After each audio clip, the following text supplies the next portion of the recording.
सही उसकी जवानी गुजर जाती है। फिर जब वो आगे बढ़ता है तो क्या देखता है कि उससे कम पढ़ी लिखी उसकी बहन है उसके घर में जो शिक्षा हासिल नहीं कर सकी। और जब वो आगे बढ़ता है, उम्र में आगे बढ़ता है, तो क्या देखता है कि उसकी मौत फॉरवर्ड क्लास आला जात के लोगों से 6 साल पहले उसकी मौत हो जाती। आपको बता रहा हूं, मेरी इस बात को याद रखो। आप यकीनन आप और हम मिलकर बीजेपी को हराएंगे, मगर ये बताओ कि मेरे बच्चे अगर स्कूल में नहीं पढ़ेंगे, सबसे कम पढ़े लिखे हैं, मेरी बेटियां सबसे कम पढ़ी लिखी हैं पूरे उत्तर प्रदेश में, मेरे बेटी और बेटा सबसे कम ग्रेजुएट है 3%। अगर सबसे कम जमीन किसके पास है उत्तर प्रदेश में, उस समाज का नाम मुसलमान है। जो सबसे ज्यादा बेरोजगार है, उस समाज का नाम अल्पसंख्यक समाज के मुसलमान है।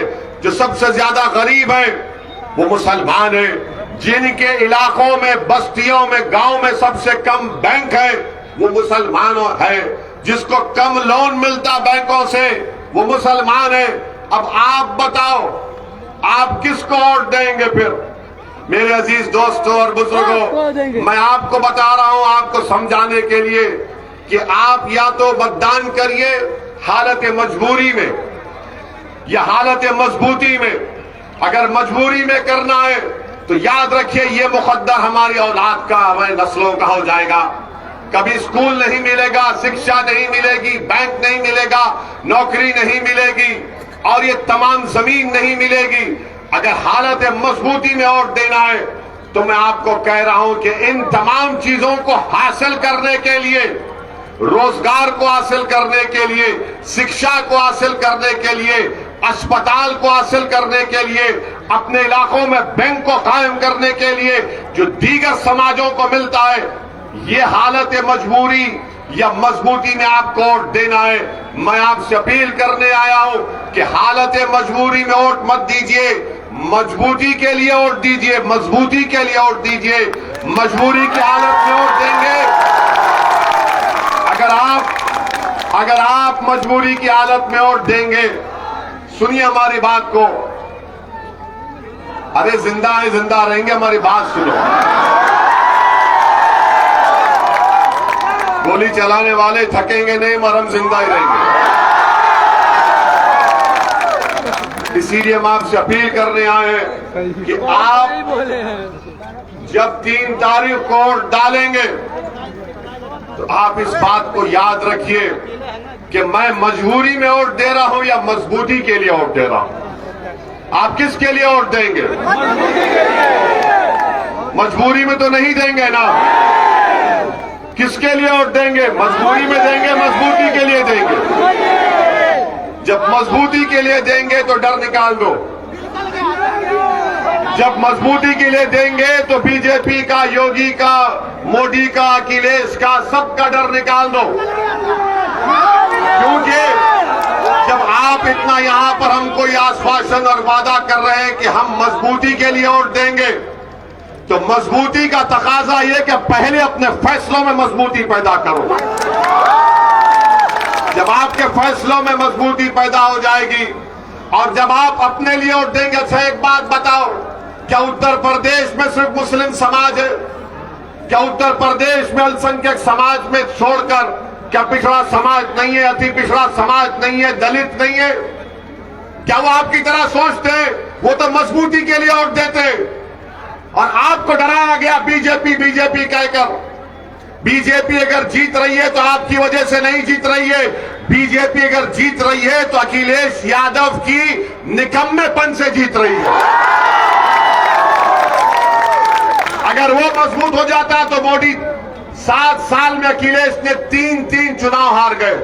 2014 आपको कहा गया, इबलीस के एजेंट आकर आपको बोल दिए, क्या बोले आपको कि भाजपा को हराना है, तो आपने कहा चलो अखिलेश को या बसपा को वोट देते। 2017 के विधानसभा के चुनाव आए तो आपसे फिर ये इबलीस के एजेंट आकर कहे कि अखिलेश और राहुल को वोट दो, भाजपा को हराना है। आपने वोट दिया, भाजपा जीत गई। 2019 का लोकसभा का चुनाव है, अखिलेश और बहन मायावती मिल गए, आपने कहा चलो अब तो अपना कल्याण हो गया, मगर फिर भाजपा जीत गई। आपके वोट की अहमियत नहीं है। हम जब ये बात करते हैं तो सच्ची कड़वी नजर आती है। लोग हमारी सच्चाई को मानकर भी हमसे पूछते हैं कि फिर क्या करें। मैं कह रहा हूं कि मजबूरी नहीं, मजबूती के लिए वोट का इस्तेमाल करो, मतदान करो अपनी मजबूती के लिए, तभी जाकर उत्तर प्रदेश मजबूत। उनके ग्रेजुएट खाली 3% होंगे, बेरोजगारी उनका मुकद्दर बन जाएगा तो न यूपी ताकतवर बनेगा, न भारत ताकतवर बनेगा, न भारत एक सुपर पावर बनेगा। भारत को सुपर पावर बनाना है, यूपी को और ऊंचा लेकर जाना है, तो आपको मजबूती के साथ फैसला लेना पड़ेगा। कर लिया कि हमारी कामयाबी की मंजिल एक, अगर एक नाकाम होता है तो सबकी नाकामी है। जब ओवैसी और कुशवाहा अपने दिलों को मिला लिए, मैं आपसे अपील कर रहा हूं कि आप भी हमारा साथ दीजिए। मैं यहां पर अपनी मकबूलियत के लिए नहीं, मैं यहां पर आपकी जबान से मेरी तारीफ में जिंदाबाद के नारे सुनने नहीं आया हूं। अल्लाह मुझे जब तक जिंदा रखेगा ओवैसी आता रहेगा उत्तर प्रदेश को। मेरी लड़ाई आपको नेता बनाने की है, हिस्सेदारी की लड़ाई है। आप हमेशा मजबूर रहोगे, मेरी इस बात को ज़हन नशीन कर लो। क्या तुम्हारी जिंदगी सिर्फ वोट डालने से खत्म हो जाएगी? क्या आपके बच्चों का, बेटियों का मुस्तकबिल नहीं है? और फिर हम किसके मोहताज है बताओ? उंगली उठा के बताओ किसके मोहताज है? इंसान के मोहताज नहीं होना, तो फिर मजबूती से फैसला लो। याद रखो, तुमने उंगली तो उठा दी, वो देख लिया, अब इसी उंगली को दबाना पड़ेगा पतंग के निशान पर इंसान। और याद रखिए, नहीं बोलेंगे, क्यों नहीं बोलेंगे? वो भी आए, वो 1 साल पहले हमारे शहर को आए थे, हमारे क्षेत्र में 3 घंटे फिरे गाड़ी में। म्युनिसिपल का इलेक्शन था, जहां जाते हमारा नाम लेते। इनको कोई मरद नजर ही। क्या आपके पास पूरे उत्तर प्रदेश में सांड का मसला नहीं है ना? भैंस गाय का भी मसला है ना? मोदी जी को 5 साल के बाद याद आया। देश के प्रधानमंत्री कह रहे हैं कि 10 मार्च के बाद मैं इसका हल निकालूंगा। देश के प्रधानमंत्री, आपने युवाओं को नौकरी नहीं दी, तो जिसके पास ग्रेजुएट है, डिप्लोमा सर्टिफिकेट है, पीएचडी है, देश का प्रधानमंत्री कह रहे हैं कि एक सब डिग्री को बाजू रखो, गोबर लो और उसके पैसे आप बताइए।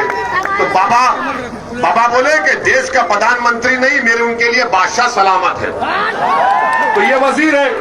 तो बाबा ने कहा मैं उससे बढ़ के बोलता हूं। क्या कहा बाबा ने? जिसके पास सांड होगा मैं उसको महाना 900 रुपये दूंगा। आप सोचिए कितनी गंदी बात।